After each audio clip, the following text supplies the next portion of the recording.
In my heart and mind, I always return to Atlantic Island Park.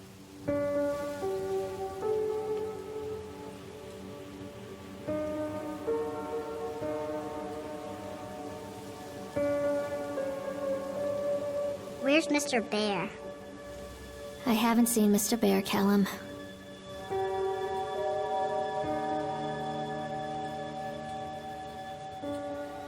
Stay in the car. I'll go and ask information.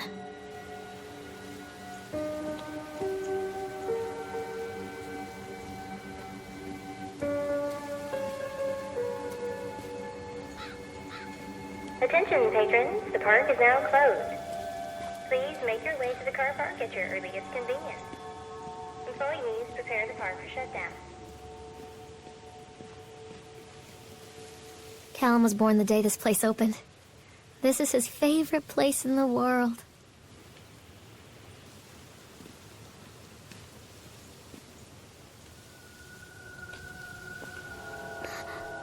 What?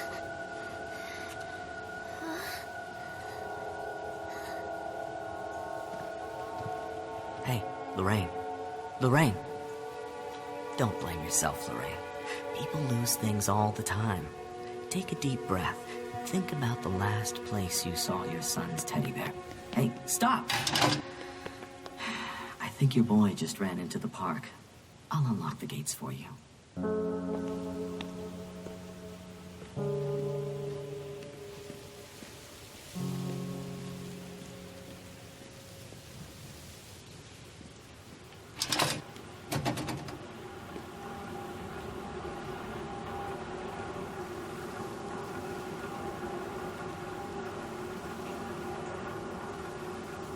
There's something special about the entrance to an amusement park. A line drawn between the real world and the world of whimsy within. On this side, the apathy of our everyday lives. And on the other, anything we might dare to dream. It's no wonder Callum ran back inside. I wouldn't want to leave either. Attention employees. The park is now closed. Have a safe journey home.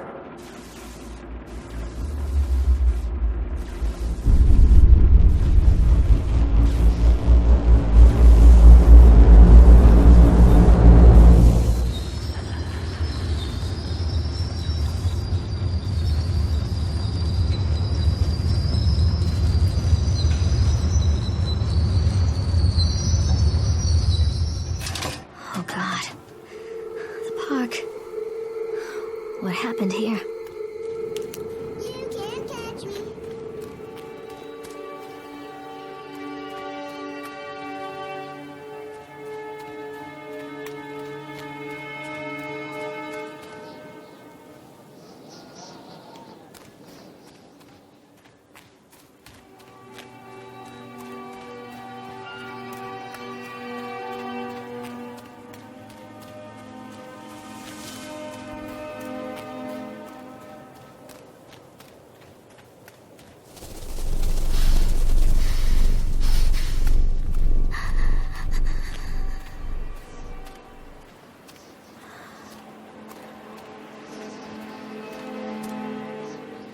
Too dark.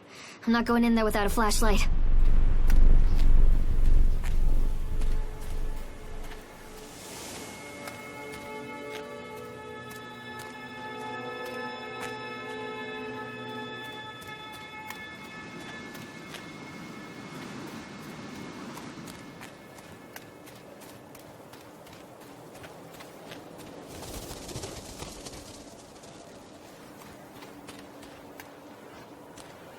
I think this belongs to Callum.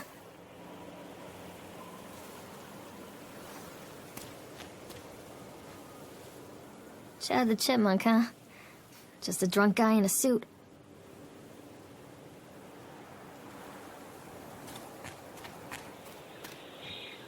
What's this?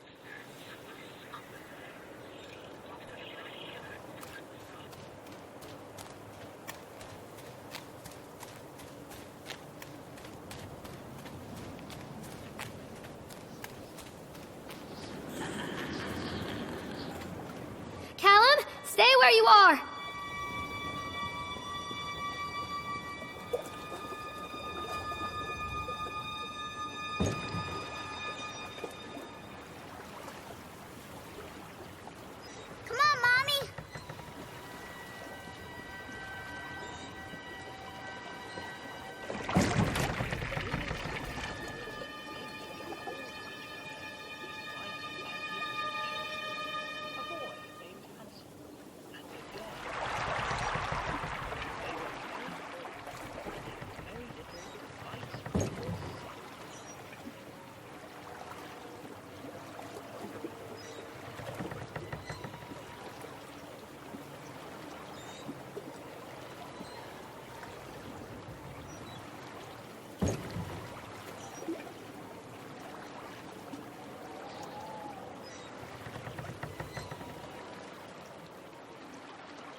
Near a great forest, there lived a poor woodcutter, his wife and his 2 children, a boy named Hansel and a girl named Gretel.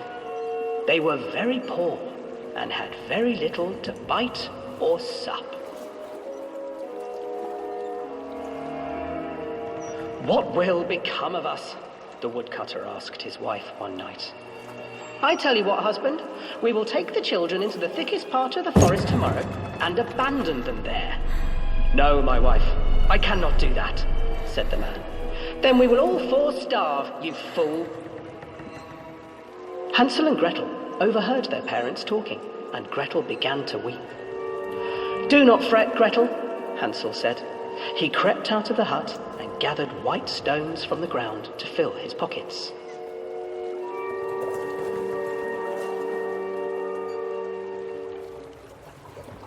The next morning, the woodcutter leads the children into the forest. Before they leave, their mother gives them a slice of bread and warns them that they will get no more food that day. Clever Hansel leaves a trail of white stones behind them as they pass into the woods. When their father leaves them, the children wait a while, then follow the trail back to their parents' house. After receiving a thorough scolding from their parents for getting lost in the woods, the children are sent to bed without any supper. Hansel tried to sneak out and collect more white stones, but found that the door was locked. "Tomorrow I will take them into the woods myself," the wife told the woodcutter.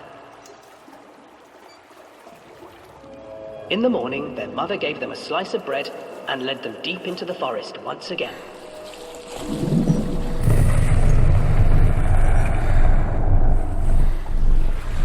Hansel broke his bread into pieces and left a trail of breadcrumbs to lead them safely home. But hungry-eyed birds snatched up the breadcrumbs and his trail was destroyed. Abandoned by their parents and unable to find the trail home, the children wandered in the forest for 3 days.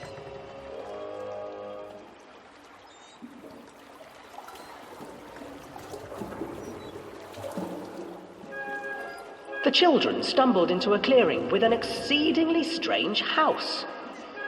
Its walls were made of gingerbread, and its windows were panes of clear sugar. Hansel, desperately hungry, ran forward and began to nibble on the walls.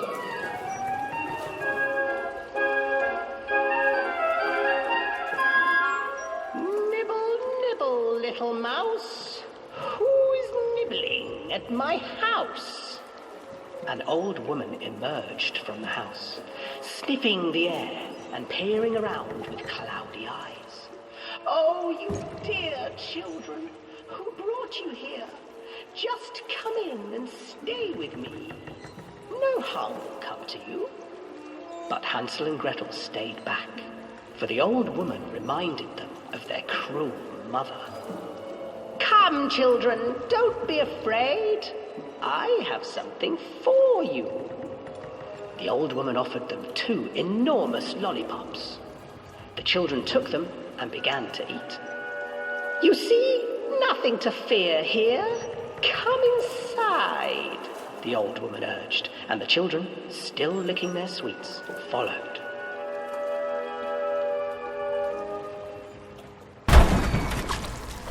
Once inside the house, the old woman changed.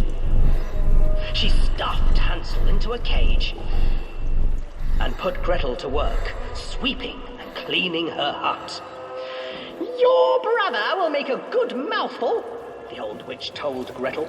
"Once he is fattened up, I shall feast upon him."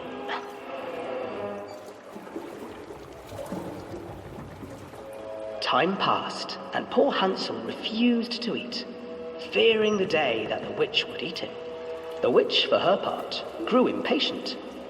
"Today I will cook and eat your brother, Gretel. Climb inside and light the oven." But Gretel pretended not to understand. I do not know how. Where is the opening?" "Fool," the old witch said. "The opening is here." And she moved to show Gretel. seizing her courage, brave Gretel gave the witch a shove, and the old crone tumbled forward into the oven. Gretel slid a large iron bolt over the door to the oven. Gretel freed her brother Hansel, and together they lit a fire beneath the oven. And though she screamed and begged, the children sat by the oven until her screams had stilled, and the witch was cooked. And then, because even children can't survive on sweets, they divided up the body of the old witch and ate her.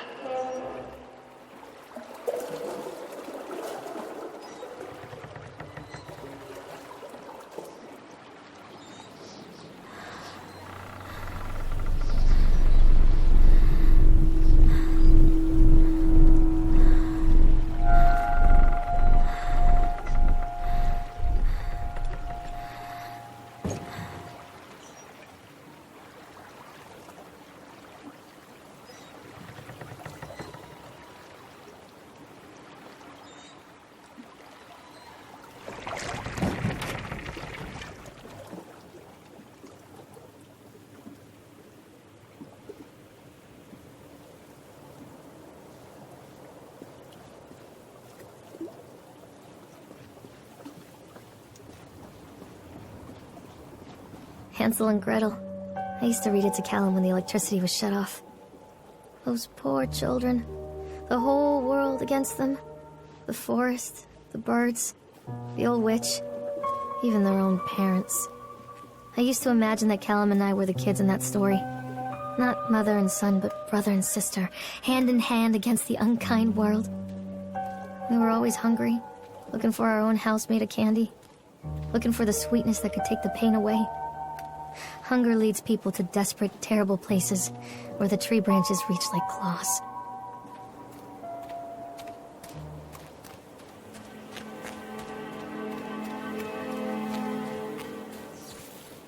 Another accident. This place.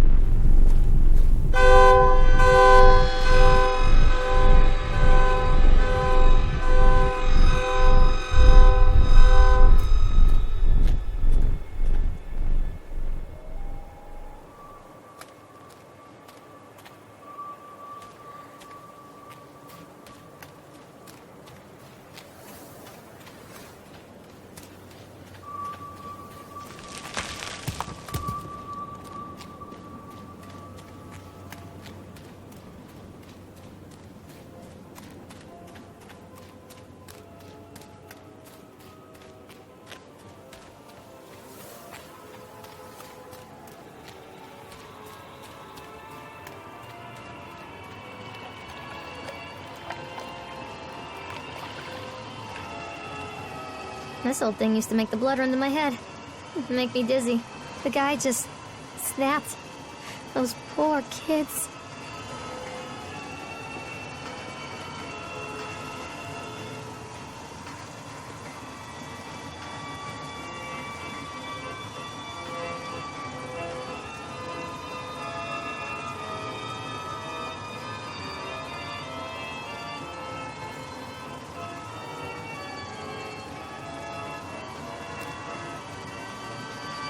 I can't get on while it's moving.